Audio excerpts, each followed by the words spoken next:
So I take comitates. My name is Reese. I am the NJCL president, and welcome back to Convention 101, where we go over all sorts of events that the NJCL has when it comes to convention or nationals.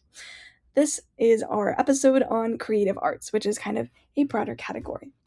So, what are creative arts? Well, we have graphic arts, which are for our visual artists, and we have creative arts, which are for our performers, our orators, our writers, as well as we do have a costume contest category.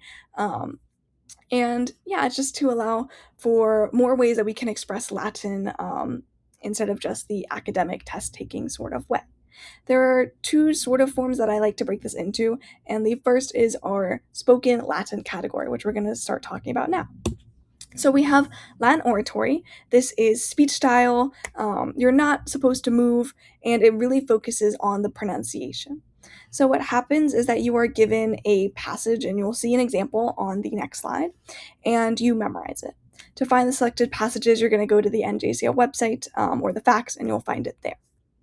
So you're going to memorize this passage, and then again, you're going to really try to stay grounded where you are, really focus on that pronunciation. It's less about being an actor and a lot more about being an orator and giving your speech style. And you're really only allowed to move one of your hands while the other would hypothetically be holding up your toga. So yeah, that is Latin oratory. Next, we have dramatic interpretation. So, dramatic interpretation is similar to Latin oratory, but it is much more acting heavy. It focuses less on your pronunciation. You can add movement now, and they're more like monologues and more like storytelling instead of a speech. 75. It's also much more focused on the delivery instead of pronunciation. Here is an example of a passage, just part of it. This is not all of it. And this is similar to the Latin oratory, what you'll see. So you can see you're given the Latin right here that you have to learn, and then below it, you are given the English translation that we have chosen to use. So that way you can really understand what's going on in the passage when it comes to your pronunciation and the way that you tell the story. This is similar to Latin oratory as well. And just going back really quick, so you can sort of see what it looks like. This is kind of how it looks. It's different. This is a picture from a state convention, actually. But you're going to be in a room. There will be a couple of judges that will be watching you, and you are going to give your speech to them. There will be no one else in the room. It sounds really scary, but trust me, you're going to be okay. The judges just want to hear you do your best. If you stop or you falter, you can start again. You can pause, remember where you're going, go again.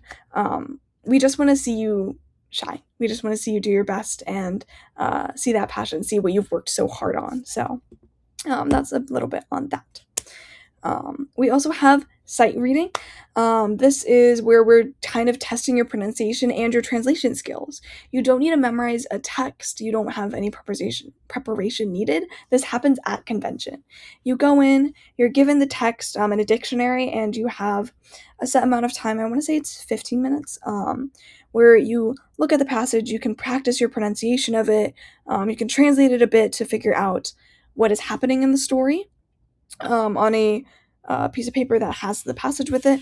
Then you are going to go into a holding room, and then you will read in front of a set of judges. You'll have a blank passage again, and we just want to kind of see your skills. It's super fun, and it happens at convention. So going over it, we have Latin oratory. This is for our orators. We have dramatic interpretation, which is more for our actors. If you're a theater kid, maybe this might be perfect for you. And then we have sight reading, which is test your knowledge at convention. Our spoken Latin resources. Of course, the contest passages, this is for dramatic interpretation in Latin oratory. Go to the NJCL website. For pronunciation, talk to your magisters and your magistras, the NJCL pronunciation guide or Latin tutorials pronunciation video. And then when it comes to memorization, you can write out the passage a lot, make a Quizlet, or you can make a note card with the first letter of every word in the passage. There are a lot of different techniques, and for this, if you're in theater, maybe ask your theater teacher, or you can always email me, and I would love to give some suggestions and stuff like that. Okay, now we're going to head more into our English-based and other categories that we have. So we have English oratory. You are going to write and memorize a speech in English. This is great for those who want to sort of practice speech giving and stuff like that. And it is based off of a theme, our one for 2026. Ooh, fun animation. Concordia Pari Res Crescunt, or In Harmony Small Things Grow. This is our theme for this year. So you're going to write a speech based off of this, and then you are going to give it like an orator. So yeah. There are time constraints, just so you know, for English oratory. Okay, now we have Modern Myth. This is a pre-convention event. So this happens before, you're going to submit it beforehand. You are going to be rewriting or creating a new myth, and it's the ability to give a twist on a myth as well.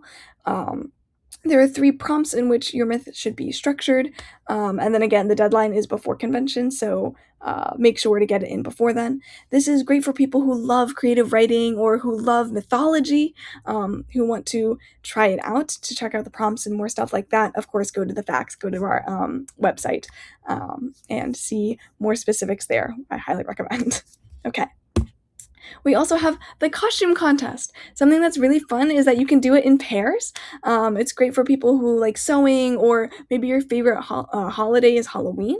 There's no writing required, and there is a $50 spending fee per person, so keep that in mind. For this contest, contestants must choose a character from ancient Latin or Greek literature or mythology that relates to the theme, which you'll see in a second. And if you work as a pair, there must be some form of connection between the two things. You will have to include if you did any research about your costumes and stuff like that. Our theme for 2026 is heroes and monsters. So yeah.